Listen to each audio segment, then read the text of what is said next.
Bahas iPhone 13, nggak ada habisnya memang bahas iPhone 13 ini. Apa bagusnya iPhone 13 sekarang ini Bang? Ya, iPhone 13 adalah salah satu line up iPhone best model tahun 2021, di mana untuk iPhone 13 ini, salah satu iPhone rekomen buat kalian ambil. Dan apakah masih bagus buat dibeli untuk sekarang ini mengingat harganya yang sekarang makin lama makin terbilang lebih murah daripada 2 tahun yang lalu pada saat dirilisnya iPhone 13 ini. iPhone 13 salah satu iPhone yang sangat rekomen buat kalian ambil dan perlu pertimbangan memang untuk beli iPhone 13 ini. Nah, di sini kita akan menjabarkan beberapa pertimbangan yang bisa kalian jadikan patokan apakah iPhone 13 ini cocok buat kalian atau tidak. Untuk yang pertama adalah dari desain iPhone 13 itu sendiri, di mana iPhone 13 salah satu iPhone yang sudah mengadopsi flat design ala iPhone 5 series.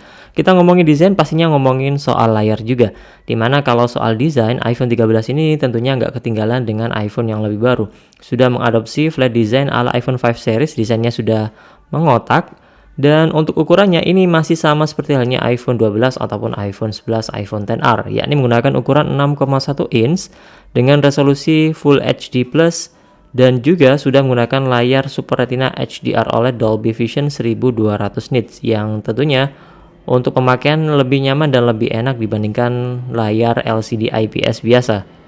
Ya, meskipun masih menggunakan refresh rate 60Hz, belum 120Hz layaknya iPhone 13 Pro seriesnya. Jadi secara layar, secara desain, iPhone 13 ini saya rasa juga masih bagus, masih enak, masih nyaman untuk penggunaan sehari-hari, untuk main game, nonton film, ataupun untuk kegiatan entertain lainnya menggunakan iPhone 13 ini saya rasa masih cukup enak, nyaman, meskipun masih menggunakan refresh rate 60Hz. Ya, meskipun kita bisa menemukan HP Android dengan harga 5-6 jutaan sudah menggunakan refresh rate 120Hz. Tapi semuanya kembali ke kalian, apakah memang butuh refresh rate 120Hz atau tidak. Untuk penggunaan sehari-hari saya rasa 60Hz juga masih cukup nyaman dan enak.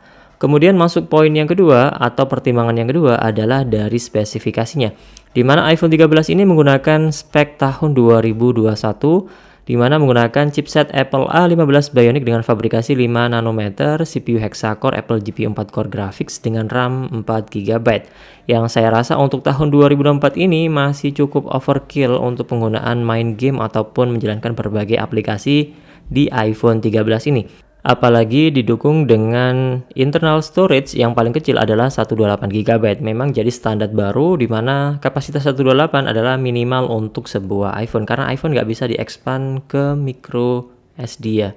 Jadi ya wajar menggunakan internal storage yang besar makin bagus. Dan secara baterai, iPhone 13 ini menggunakan baterai yang terbilang cukup gede, 3240 mAh, yang terbilang cukup mumpuni untuk penggunaan sehari-hari dan terbilang irit. Apalagi didukung dengan chipset Apple A15 Bionic, tentunya akan menunjang penggunaan baterai life yang lebih bagus di iPhone 13 ini. Di mana chipset Apple A15 Bionic juga dipakai pada seri iPhone SE generasi yang ketiga atau iPhone SE 2022. Kemudian dari spek kamera, iPhone 13 ini sudah menggunakan dual lensa kamera utama, yakni lensa wide serta lensa ultra wide yang disusun secara diagonal. Dan untuk lensa wide-nya sudah mendukung optical image stabilizer dan sudah mendukung untuk HDR serta untuk perekaman video menggunakan iPhone 13 ini bisa maksimal di 4K 60fps, bisa kan setting sendiri 24, 30 atau 60fps, sesuaikan saja dengan kebutuhan kalian. Sudah mendukung HDR dan juga Dolby Vision HDR up to 60fps. Sudah mendukung juga dengan stereo sound recorder. Dan untuk kamera depannya atau selfie kameranya menggunakan ukuran yang sama 12 megapiksel. Sudah include di dalamnya True Depth kamera dan juga biometric sensor untuk penggunaan dari Face ID di iPhone 13 ini.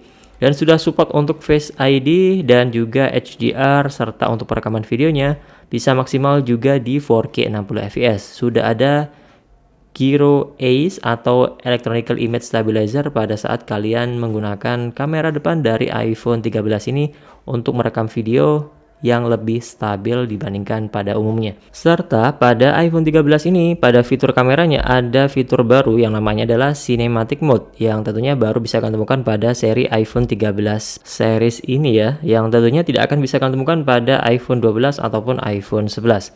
Dan dari segi fitur iPhone 13 ini juga nggak terlalu banyak, sudah mendukung untuk dual SIM pastinya, baik yang nano ataupun eSIM. Sudah mendukung untuk IP68 water resistant up to 6 meter selama 30 menit.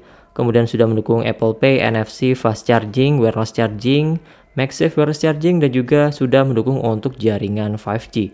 Jadi secara wireless charging, MagSafe wireless charging, dan juga jaringan 5G ini jadi standar mulai dari iPhone 12 ke atas ya. Jadi secara spek iPhone 13 ini masih sangat mumpuni banget untuk penggunaan 2024, apalagi untuk penggunaan 2025, di mana spek Apple A15 Bionic dan juga RAM sekaligus fitur baterai dan kameranya masih bisa banget diandelin untuk penggunaan sehari-hari dan lebih dari cukup. Dimana untuk update iOS juga masih terbilang lama, dan kita akan bahas dalam poin yang ketiga untuk update iOS dan juga harganya. Untuk update iOS pastinya masih cukup terbilang panjang karena tahun 2024 ini adalah tahun ketiga buat iPhone 13 ini. Dimana jatah update iOS untuk iPhone 13 ini masih sisa 3 kali lagi, yakni di tahun 2024, 2025, dan 2026, yang artinya adalah iOS 18, iOS 19, iOS 20. Kalau memang didukung selama 5 kali update atau selama 5 tahun. Dan kalau memang didukung selama 6 tahun akan lebih panjang lagi, bisa sampai tahun 2027 di iOS versi 21 ya. Dan untuk harganya terbilang sudah cukup murah. Untuk sekarang ini harga baru iPhone 13 ini dibanderol dengan harga 9.999.000 untuk kapasitas 128 garansi resmi Indonesia. Kalau pengen lebih murah lagi bisa kalian cari di online shop atau di e-commerce toko hijau, toko orange, yang tentunya bisa kalian dapatkan dengan harga yang lebih murah untuk harga iPhone 13 ini. Yang tentunya juga garansi resmi Indonesia, kapasitas 128 BNIB. Jadi secara harga iPhone 13 ini terbilang cukup murah untuk harga barunya sekarang ini. Untuk harga secondnya juga masih di angka 8 jutaan. Yang tentunya cukup rugi juga kalau memang kalian punya budget di bawah 10 juta, 9 jutaan, tentunya bisa cari iPhone 13 ini dalam kondisi baru. Bang, bagaimana soal isu green screen pada iPhone 13? Gak masalah untuk yang sekarang-sekarang ini ya, keluaran-keluaran yang lebih baru tentunya masih aman dan jarang banget kejadian kena green screen. Untuk iPhone 13 generasi yang pertama itu cukup banyak memang kejadian green screen. Cuman untuk yang sekarang-sekarang ini sudah cukup jarang terjadi yang namanya green screen, apalagi untuk keluaran yang terbaru. Jadi untuk iPhone 13 ini apakah masih bagus buat dibeli dan apa alasannya? Tentunya mulai dari layar, desain ini masih terlihat kekinian meskipun masih belum menggunakan refresh rate 120 Hz. Secara spek masih sangat mumpuni sekali untuk penggunaan tahun 2024, 2025 ataupun sampai tahun 2026. Dan dari segi iOS juga masih terbilang panjang untuk sisa dapat jatah update iOS terbaru. Dan soal harga masih terbilang cukup worth it meskipun dengan harga masih di kisaran 8-10 juta rupiah. Oke, sekilas bahasan kita kali ini, semoga bermanfaat. Jangan lupa like, subscribe, dan share, dan terima kasih. Sampai jumpa di next video di channel Komputer HP. Bye-bye.